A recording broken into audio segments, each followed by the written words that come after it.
Rage and condemnation from Ukraine and world leaders today as images begin to emerge of the damage and death reportedly left behind by Russian soldiers withdrawing from the regions surrounding Kyiv. As the Ukrainian army reclaims cities and suburbs around the capital, disturbing images are surfacing from places like Bucha, northwest of Kyiv, showing bodies lying in streets among burnt-out tanks. Some Ukrainian officials are calling this the clearest proof yet of war crimes being committed. The allegations calling the shocking footage, quote, yet another provocation by Kyiv. Ukrainian President Volodymyr Zelensky, meantime, accusing Russia of carrying out a genocide in his country. Speaking through a translator on American network CBS earlier, he called Russia's war in Ukraine, quote, the elimination of the whole nation and the people. He says Ukrainians don't want to be subdued to the policies of the Russian Federation, calling that the reason they're being destroyed and exterminated. CTV's chief international correspondent Paul Workman is standing by for us in the capital, Kyiv. Paul, thank you so much for this. Unbelievable images that we're seeing coming out of Bucha. What more can you tell us? Well, it seems very clear from the evidence on the ground that there are and have been massacres in these towns and villages around Kyiv, executions. We've seen bodies with their hands tied behind their backs, shot in the back of the head, bodies left scattered along roadways, sometimes booby-trapped. The Ukrainian forces who entered these villages and liberated them were forced to use wires to pull bodies back, worried that they were mined. So a very, very horrible situation in these villages, unmistakably, as many people believe, evidence of war crimes, as you just said.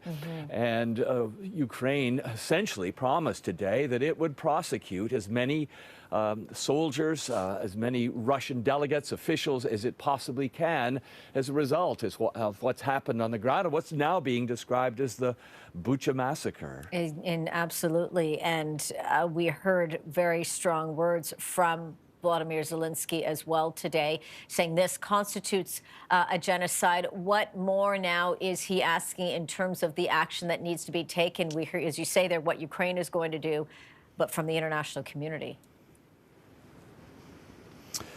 Well, as he's been saying all along, that war crimes have been committed, and not just now, not just what we've seen in the last couple of days, but leading up to all of this.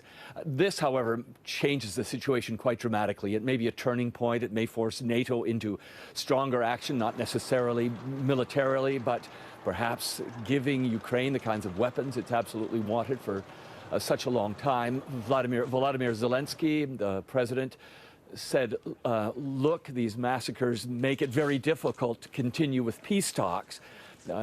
Obviously, that's very true, and it will, but he said as president, he's forced to do that because the only way out of this is at some point to have a détente with the Russians. Ukraine seems to be ready for face-to-face talks. Russia has said that it is not ready yet, that the situation is not reached that point. Ukraine still demanding a ceasefire first before the two presidents could sit down and thrash things out. In the meantime, as they're, of course, continuing to ask for that, you're keeping a close eye on what's also going on in the port city of Odessa, developments on a missile strike there. We've all been watching Odessa for a number of weeks, understanding that the Russians had a lot of forces surrounding it, both at sea and certainly try to get close to it by land. And this morning we saw essentially the first serious attack on the city, the south of the city, destroying a refinery or certainly a large petroleum fuel depot. So this could be a signal that the Russians are now going to start moving on Odessa. And it's a kind of a key area for them if they can take that city, and it will be a very difficult and bloody battle to do that. But if they can take that city, then they control all of the coastline along the Black Sea, and that cuts off Ukraine from commerce to the rest of the world, at least by sea. Indeed. And of course, Ukraine still awaiting for more of that military support. We know the U.S. will be providing some of that. We're going to keep a close eye on those developments. CTV's chief international correspondent Paul Workman for us in the capital, Kyiv. Thank you as always for this, Paul. It's another very, very difficult day indeed. Appreciate the coverage.